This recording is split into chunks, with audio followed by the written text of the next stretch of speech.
ওই মা ভাই তাহলে আপনি ঢাকা করে কেন আসছিলেন ভাই? আমি মার্কেটে আসছি, আমি তো আন্দোলন ভাই, আমি ঢাকা করে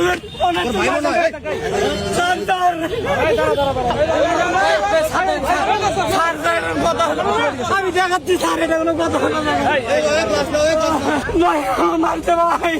ডিসি মাসিদ না আসলে আমাকে মারি ফেলতো, উনি আসে চেক করছে। তুমি আগে যাও, আগে যাও। আমি হলে যাবো না হাসপাতালে যাবো?